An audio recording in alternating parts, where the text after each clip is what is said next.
Olá, meus irmãos. A paz do Mestre Jesus esteja com todos vocês.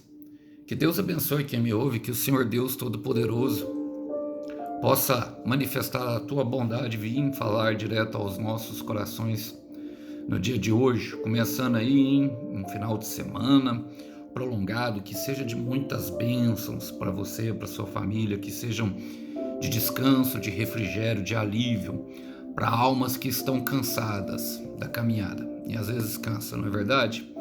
Vamos embora para a nossa conversa? Vamos embora para aquilo que é a nossa breve reflexão?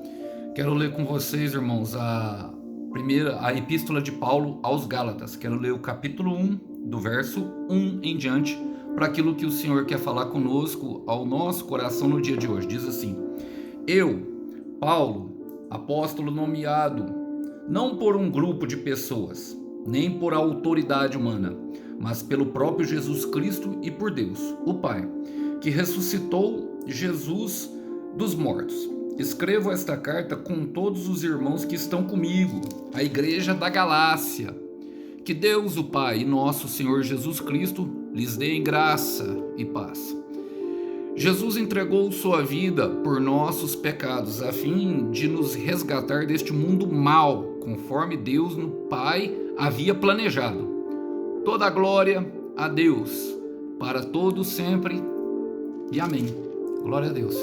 Irmãos, essa é a introdução da carta de Paulo aos Gálatas, e eu quero contextualizar uma parte bastante pequena.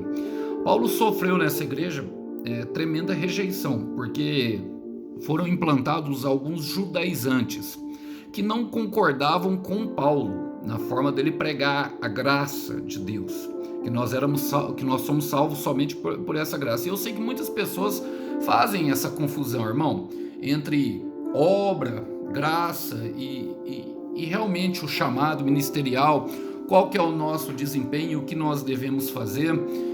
E ali aqueles judaizantes, eles, vamos dizer, dividiram as opiniões dentro da igreja da Galácia, até convencendo alguns a cortar ali o prepúcio do pênis para poder serem aceitos na comunidade judaica, um costume da antiga aliança.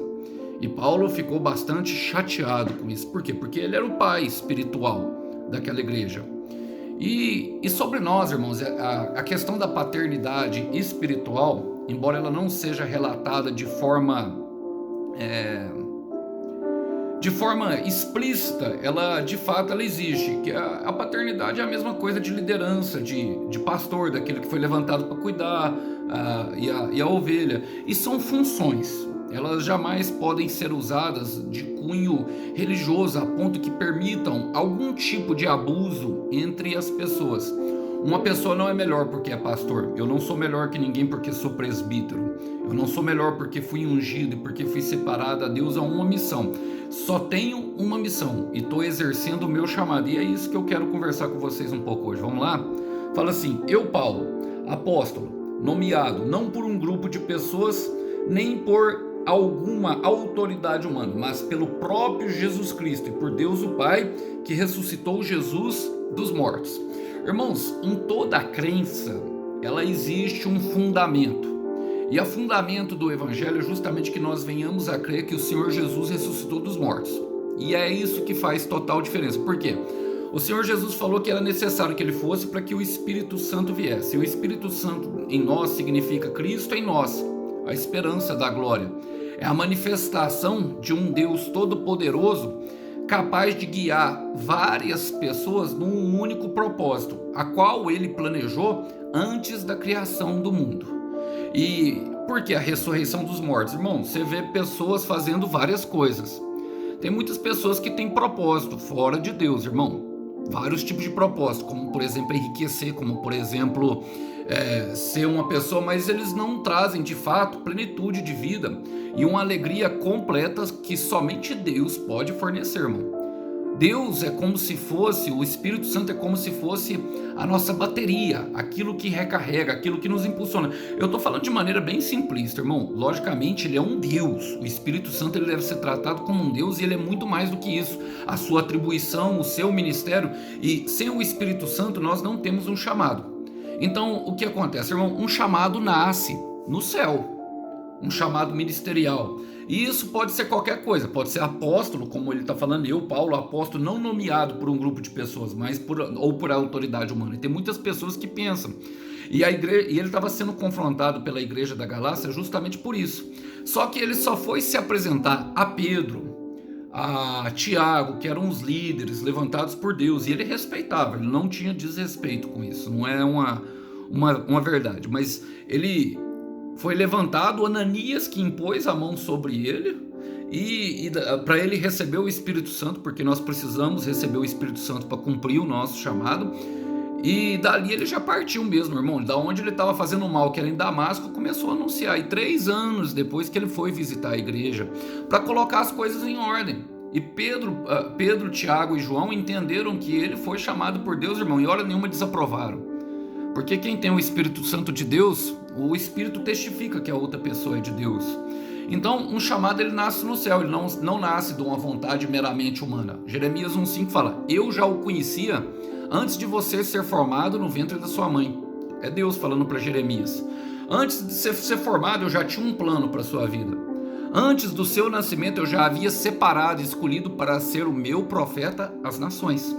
Antes de tudo acontecer, o que quer dizer isso, irmão? Que nós fomos, antes de sermos introduzidos, o nosso espírito ali na hora que abre o portal através do sexo, da copulação entre o homem e a mulher ali, que o espermatozoide entra no óvulo, há um espírito que desce no homem naquele momento por um plano divino, ou seja, um pensamento de Deus. Eu quero te falar, meu irmão, eu quero te falar, você foi um pensamento doce do nosso Criador, criado por um propósito específico. Agora, somente em Deus, irmão, somente através de Jesus Cristo, que é o caminho, que é a verdade e a vida, que nós podemos de fato descobrirmos aquilo que Deus nos criou a ser feito. Outras pessoas, elas até evoluem em outros propósitos, irmãos. Logicamente, sempre dentro do controle de Deus, embora muitos pareçam não acreditar, a verdade é que ele mantém o controle sobre todas as coisas e ele permite que pessoas, por exemplo, cumpram outros tipos de propósitos que talvez não estejam alinhados ali ao propósito central, que é justamente o conhecimento de Deus por meio da figura homem, Jesus Cristo. Por isso Jesus fala em João 6,44, pois ninguém pode vir a mim a não ser que o Pai que me enviou o traga, e no último dia eu vou ressuscitá-lo. As pessoas são atraídas pela curiosidade e pela fascinação que a história de Jesus traz. E por isso é tão importante crer na sua ressurreição. Agora eu quero partir para frente, porque ele fala, escreva esta carta com todos os irmãos que estão comigo, a igreja da Galácia. O que quer falar, irmão? Olha, que nós não estamos sozinhos, que nós não somos especiais, que nós não somos os únicos. Embora o chamado e tudo que Deus faz em nossa vida, o que Deus faz é especial, irmão. O que eu quero dizer com isso? Que o que vocês vê de bom em mim, foi Deus que me deu, e ali entra a graça. E o que vocês vê de ruim em mim, sou eu mesmo. Mas nós não estamos sozinhos, tem mais pessoas, tanto para contribuir como para edificar a igreja. Alisson, como que eu reconheço alguém que é a minha liderança? Irmãos, eu me decepcionei muito andando e caminhando em igrejas. Tem muitas pessoas que se assenhoram. Pedro fala para os pastores não se assenhorar. O que é isso, irmão? É uma pessoa que, por exemplo, quando você toma uma decisão diferente daquilo que ela te aconselhou a fazer, ela te usa do gaslight. Hoje se vê muito isso na igreja, sabe? O gaslight, que é colocar uma pessoa ali no banco de forma infrutífera, sabe? Cometem abusos emocionais com ela, qual podem levar ela justamente a uma esterilidade espiritual e até mesmo desacreditar de Jesus Cristo. Agora, existem pessoas levantadas, e eu, irmão, no meio da minha caminhada, eu comecei a observar algumas coisas aonde eu estava introduzido naquele momento. Eu falei, isso não condiz com a Bíblia. Por quê? Porque eu mesmo tive fome e sede, procurei a minha busca, procurei me interessar pela palavra, procurei a me relacionar com o eterno. E eu vi que o meu chamado ia muito além de atividades religiosas no culto, dia de domingo. Por isso eu estou aqui com vocês hoje. Porque eu tive coragem de me desplugar de uma matrix religiosa. Olha, a grande questão é que precisamos de um discipulador, e eu tenho, irmão. E eu perguntei a Deus, o senhor gostaria de ter essa pessoa como meu pastor? É ela que o senhor vê me liderando? O Senhor me mostrou quem, por liderança, eu deveria ouvir, e algumas outras pessoas foram sendo acrescentadas. Me mostrou em sonhos.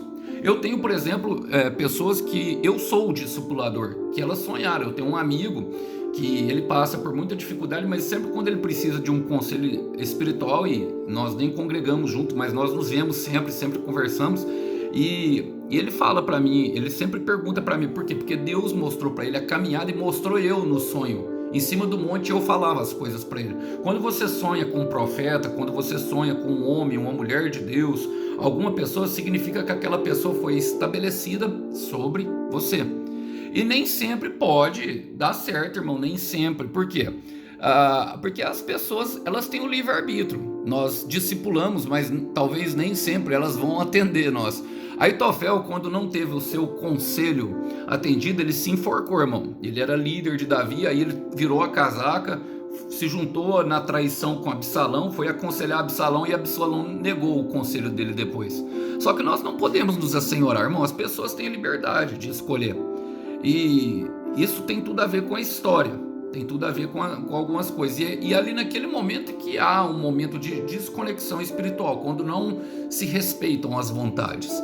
Em 2 Coríntios 3:3, Paulo fala, ele fala o seguinte assim, ó, ele fala assim, ó, eles podem ver que vocês são a carta de Cristo, escrita por nós. Carta escrita não com pena e tinta, mas pelo Espírito do Deus vivo, não esculpida em tábuas de pedra. Carta em corações humanos. Agora, o que é uma carta, irmão? É uma mensagem escrita. Ó, foi escrita por nós, mas pelo Espírito do Deus vivo. E cada um de nós carrega uma mensagem poderosa, irmão, para transformar o mundo. É necessário crer nisso. É necessário ir além, sabe, daquilo que se vê. É necessário entender que dentro da promessa contém um propósito muito maior, de um Deus muito maior do que nós. Isso alimenta a nossa fé, a nossa imaginação, e é capaz de produzir em nós força, irmão, para nós vencermos as perseguições e as divisões que surgem no meio do caminho, porque Satanás tenta parar de tudo quanto é custo. Ele usa tudo em todos ao seu redor. E por isso Paulo fala que Deus, o Pai, o nosso Senhor Jesus Cristo, lhes dê graça e paz. Por quê, irmão? Tudo que nós vamos precisar da caminhada para desempenhar o nosso chamado, seja ele qual for, irmão. Eu estou falando aqui de chamados ministeriais que são dos profetas, dos apóstolos, mas Dorcas, por exemplo, em Atos capítulo 8, servia costurando para as viúvas. Falava que ela era uma mulher muito piedosa.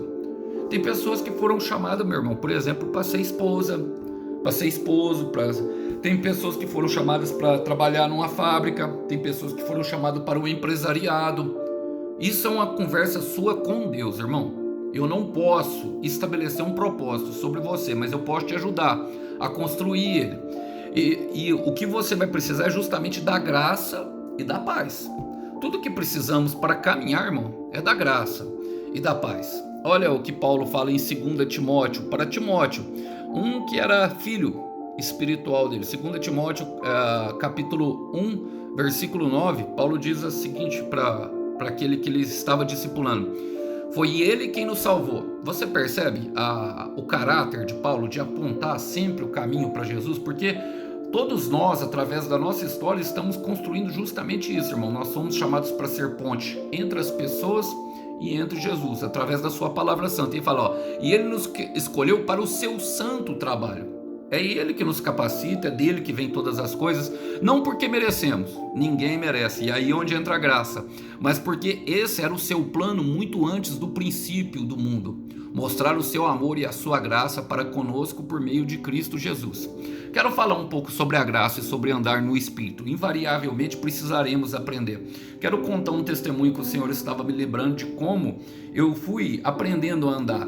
Quando eu me desvinculei da bolha religiosa, irmão, eu não perdi a minha fé. Eu continuei e, pelo contrário, eu busquei mais profundo. Ezequiel 47 fala que aquela visão que ele teve ali no rio de Deus, ele estava fora do templo e ele foi chamado a entrar naquele rio. Primeiro ele entrou 500 metros ali, a palavra fala, e a água dava no tornozelo. E a água fala da presença do Espírito do Santo em nós e a palavra.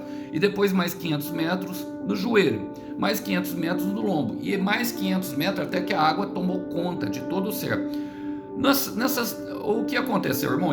andava, parava e media. Mas o que o Espírito Santo diz para nós? Que ali não é o momento de parar, que nós andamos um pouquinho, ainda temos o controle da nossa vida, e aí andamos no joelho, andamos no lombo, vamos andando até um pouquinho. Nessas 3 primeiras medidas que ele dá ali, ele não parou e foi mergulhando cada vez mais no oceano da graça de Deus, até se entregar por completo. Naquele momento era o rio de Deus que toma controle das suas ações, e esse é o plano espiritual para cada um de nós, para nós sermos guiados pelo Espírito. Uma vez eu estava trabalhando e teve uma chuva muito forte aqui em Uberlândia, irmãos. Aqui, eu não sei se vocês veem aí no noticiário, mas direto ali a Rondon Pacheco, toda a cidade tem uma rua com o nome de Rondon Pacheco, tem um rio que é envelopado e fica muito difícil a passagem lá, mas em vários pontos há alagamento. Eu estava trabalhando e quando chove, para mim que é motorista de aplicativo, eu ganho um dinheiro a mais, eu não queria parar. Só que a chuva estava muito forte e eu estava aqui perto de casa, numa região mais ali acima, alagou também. A hora que eu ia passando, eu vi uns carros parados. E o que aconteceu? Eu peguei e resolvi seguir na minha frente, na minha teimosia. Não parei para orar e não parei para perguntar. Irmãos, eu não sei se vocês já deram de frente com a tromba d'água que vem por cima do carro. Foi assustador, porque eu punha primeiro no meu carro e o meu carro não saía do lugar. E eu custei a sair, e a água entrando e começando, e eu fiquei muito assustado. E eu peguei e resolvi ir para casa. Só que quando eu fui para casa, o céu se abriu. De uma hora para outra parou de chover. Eu falei, vou continuar. E quando eu fui pegar meu próximo passageiro, ele ficou de longe e não vinha. A hora que ele chegou perto, falou assim, eu vim aqui perguntar se você é o fulano. Eu falei, eu sou. Ele falou, você não conseguiu? Eu perguntei, você não conseguiu ver? Não, seu carro tá sem a placa aí na frente. Na hora bateu um desespero no meu coração. Por quê? Um amigo tinha passado por isso. O carro dele foi preso e ele, só para ele renovar a placa e ganhar, era mais ou menos um valor de R$ 1.200, fora a multa que ele ganhou, o carro preso, guincho, e era sábado, eu não ia ter condição e eu precisava muito de dinheiro, estava me faltando dinheiro, irmão, eu precisava trabalhar. Levei essa pessoa, fui conversar com esse amigo. Naquele momento que eu conversei com esse amigo que perdeu a placa, ele falou assim, Ih, Alisson, pode desistir da placa, essa placa pode ter parado em qualquer lugar da cidade, é impossível achar. Na hora eu ouvi a voz, não ouça a voz dele. E segui em frente, passou uns 10 minutos, meu inconformismo, eu não queria ir para casa, meu coração apertado, eu parei o carro, desliguei o aplicativo e orei ao Senhor, falei, Deus, o Senhor através do teu Espírito Santo pode me guiar, o Senhor sabe aonde está a placa, eu não sei aonde ela foi parar, mas eu sei que o Senhor sabe, e sei que o Senhor, pela minha fé, pode me levar. Irmão, eu liguei o carro e num impulso de muita fé, fui caminhando a um lugar distante da onde eu creio que eu perdi, da onde houve o alagamento e a tromba d'água.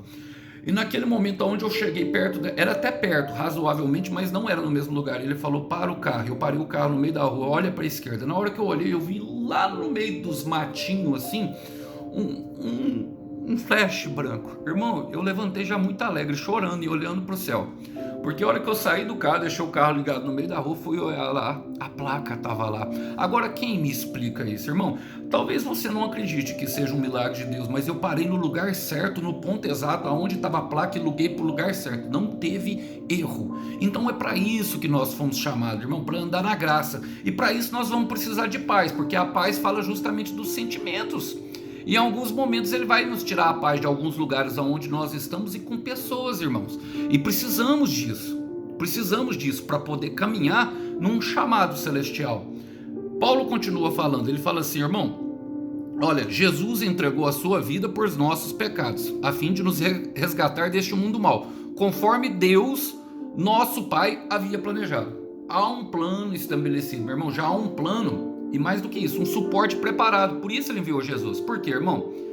Porque na nossa caminhada da fé, muitas vezes nós vamos sucumbir ao pecado, ao erro. E ele fala, ó, o mundo é mau, o mundo vai tentar nos parar, irmão, o nosso lugar não é aqui. Essa é a primeira coisa que tem que entrar dentro do nosso coração.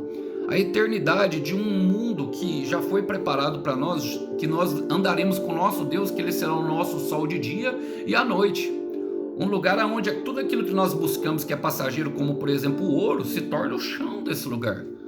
Irmãos, já há um plano e também um suporte preparado para nós andarmos em seu propósito. Então eu quero te perguntar, meu irmão, minha irmã, qual é a sua desculpa? Qual é a sua desculpa? Não pode ter desculpa. Logicamente, haverá Logicamente haverá muita dificuldade, irmão. Logicamente haverá muita oposição por parte do inferno, porque cada história construída por Deus, ela tem um poder muito grande de milagre e superação que fortalece outras pessoas a tentar buscar a Deus. Por isso Paulo fala em 2 Timóteo capítulo 2, versículo 3, ele fala: tome parte nos meus sofrimentos como um bom soldado de Cristo Jesus.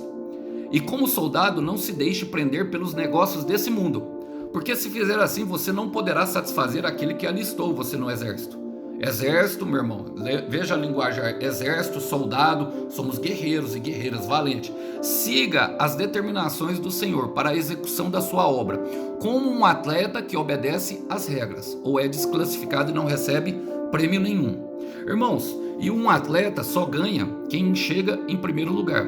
Por isso muitas pessoas estão andando em círculos no deserto, porque não entenderam que há umas regras que precisam ser, determinações do Senhor, que nós só podemos atravessar aquele lugar a qual foi designado como nosso preparo para podermos executarmos algo que é muito maior, que vem do céu, irmão. Por isso Paulo fala no versículo 6: trabalhe arduamente como um lavrador, e você será o primeiro a receber a sua parte na colheita. Tem uma parte, uma colheita de bênçãos, irmão. Tem algo preparado para o Senhor. O Senhor não nos chamou para essa vida para sofrer, mas para aperfeiçoamento. Precisamos crer nisso. Precisamos seguir em frente na nossa missão. Eu gosto dessa parte porque Paulo fala, ele usa a figura de soldado, de atleta, meu irmão, e de lavrador. Nenhuma das três figuras a pessoa fica parada esperando chuva do céu, como se as coisas fossem acontecer num passe de mágica. Nós somos chamados para ser cooperadores com Cristo, de uma história que Ele está sendo construída em nossa vida. Um chamado e um prêmio celestial, irmão. Você quer, meu irmão? Você quer, minha irmã? Entenda que durante esse processo você vai precisar despregar até mesmo das pessoas que você ama. Muitas pessoas da sua família, da sua igreja, não acreditarão no seu chamado, meu irmão, não acreditarão no seu propósito. E isso faz parte para que Deus possa desvencilhar a nossa mente de meramente, como Paulo estava falando, de homens, e conectar totalmente ao Espírito, para que ele possa ter total liberdade de nós nos entregarmos a esse rio de Deus que nos direciona a algo maior. E lembre-se, porque no final, e aqui eu quero partir para o final, ele fala: toda a glória a Deus para todo o sempre, e amém. Para todo sempre, meu irmão. Não é para um momento, não é para um culto no dia de domingo, também não é só para segunda-feira. Eu falei isso, e não adianta a gente querer se assentar na mesa de demônios, na mesa no meio de semana, e querer andar com Deus no final de semana. A glória, ela sempre será de Deus e será para sempre. A glória sempre será de Deus e sempre será para sempre. E entenda que isso também tem propósito, irmão, que tudo que Deus faz é eterno. Quero terminar com Hebreus capítulo 1, versículo 3, que a palavra fala: o Filho resplandece a glória de Deus, e tudo quanto Ele é e faz. Em tudo quanto Ele é e faz. Ele é e faz, Ele tem atitude. Ele põe em ordem o universo com a poderosa força da sua autoridade. Ele nos purificou de todos os nossos pecados, depois nos assentou no lugar da mais elevada honra ao lado direito da majestade. Está falando de Deus, nas alturas. Irmão, mas eu quero falar, olha, eu quero ler na versão, aqui essa parte na versão Ferreira de Almeida, ele fala: e sustentado todas as coisas pela palavra do seu poder. Ou seja, é pela palavra que nós vencemos, irmão. É pela palavra que nós chegamos até o final. É pela palavra que nós conseguimos a purificação dos nossos pecados. É pela palavra que procede, nem só de pão o homem viverá, mas de toda a palavra que procede da boca de Deus. Inclusive, a palavra veio por uma promessa, talvez por um profeta, por um sonho, por uma visão, por algo, mas é uma palavra que veio e nasceu do coração de Deus, da boca de Deus. E toda palavra que nasce da boca de Deus, ela se cumpre. E ela tem o poder, irmão, para sustentar todas as coisas. E é por isso que você não desiste. É por isso que você segue em frente. É por isso que você vira e mexe, dá de cara com o seu chamado, porque Deus tem um propósito para isso, irmão. Deus tem um propósito, minha irmã, para isso. E saiba que em tudo a glória será dele. Por isso Jeremias 29:11 fala aqui: bem sei os planos que tenho para você, planos para te dar prosperidade e uma esperança, um futuro que vocês esperam. E saiba que isso tudo é pela palavra. Talvez você esteja andando em círculos, meu irmão, mas é porque está faltando palavra. Você tem visto vídeo na internet, minha irmã, e esses vídeos não tem palavra. Conversa com os amigos no WhatsApp e essas conversas não tem palavra, sabe? E em tudo que não tem palavra se torna inutilmente para você nesse momento. E aí te faz andar em círculos. Então, saiba que céus e terras passarão, Mateus 24:35, mas a minha palavra, ela permanecerá. Que Deus abençoe os irmãos, que os irmãos possam ficar com essa breve mensagem. A paz do Senhor Jesus esteja com todos. Tchau, tchau.